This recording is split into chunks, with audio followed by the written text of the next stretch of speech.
सभी श्रेष्ठी जनों को सादर प्रणाम। मित्रों, 5 चीज़ें ऐसी है जो मनुष्य जब गर्भ में होता है तब ही विधाता उसके भाग्य में लिख देता है। महान नीतिकार चाणक्य ने इसके बारे में लिखा है, आयु वित्तम कर्मम विद्या निधन में वच पंचेतानि सर्जानी गर्भस्थानी देहिन। यानी आयु,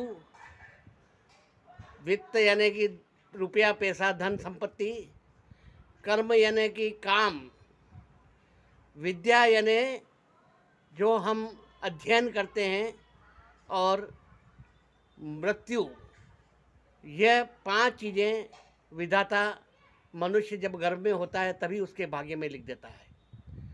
आयु, आप कितने वर्ष जिएंगे, कितने महीने जिएंगे, कितने दिन जिएंगे, कितने घंटे जिएंगे, कितने मिनट जिएंगे और कितने सेकंड जिएंगे, कितनी सांसें आप जीवन में लेंगे और कितनी सांसें छोड़ेंगे, यह पूरा विवरण विधाता गर्भस्थ शिशु के भाग्य में लिख देता है। दूसरा, वित्त यानी हमें कितना रुपया पैसा या धन हमें प्राप्त होगा। हमारी किस्मत से अधिक लिखा है कि समय से पहले और भाग्य से ज़्यादा किसी को भी नहीं मिलता है। यदि 500 रुपये हमारी किस्मत में लिखे हैं तो हमें रास्ते में चलते हुए भी कहीं गिरे हुए मिल जाएंगे, और यदि नहीं लिखे हैं और हमें मिल भी गए तो हमने जेब में रखे तो कोई जेब कतरा उससे जेब काट करके ले चला जाएगा। पहले के ज़माने में चोर और डाकू आते थे और धन लूट करके ले जाते थे, वह धन जो हमारी किस्मत में नहीं लिखा होता था। परंतु आजकल आयकर विभाग वाले आते हैं, छापा पड़ता है और ईडी वाले सब पैसा ले कर चले जाते हैं। विद्या, तीसरी चीज़, बहुत से पैसे वाले लोग अपने बच्चों को कोचिंग करवाते हैं, ट्यूशन पढ़ाते हैं, अच्छे अच्छे स्कूलों में दाखिला दिलवाते हैं, लेकिन वह बच्चे पढ़ नहीं पाते।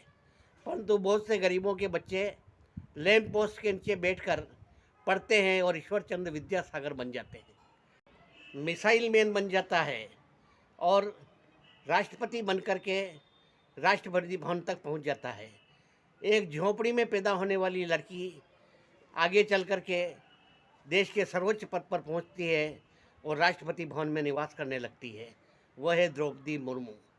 तो कर्म जिसके भाग्य में लिखा है कि यह काम वह करेगा, वह गर्भस्थ शिशु के भाग्य में लिख दिया जाता है।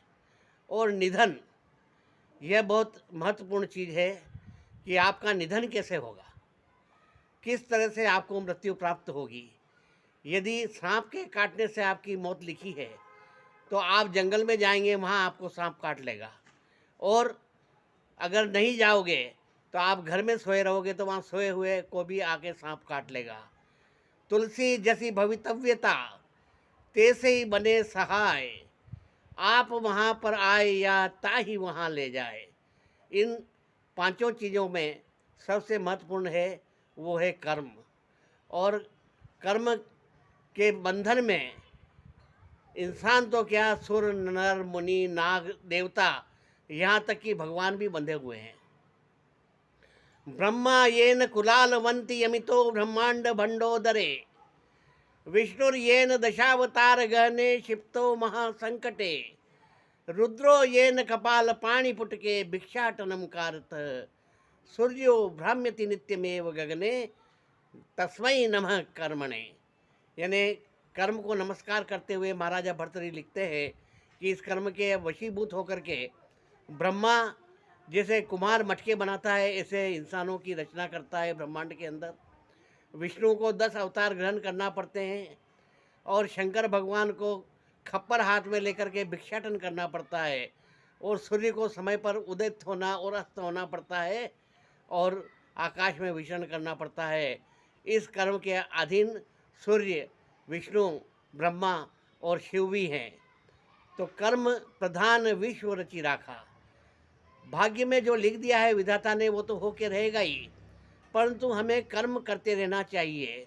यदि हमारी आयु निश्चित लिखी है तो भी हमें योग, व्यायाम, प्राणायाम और सुबह की सैर आदि करना चाहिए। और धन हमारी किस्मत में जो लिखा है वही मिलेगा, फिर भी हमें अर्थ उपार्जन हमेशा करता रहना चाहिए। और विद्या हमारे भाग्य में लिखी उतनी ही मिलेगी, तो भी हमें विद्या अध्ययन करते रहना चाहिए।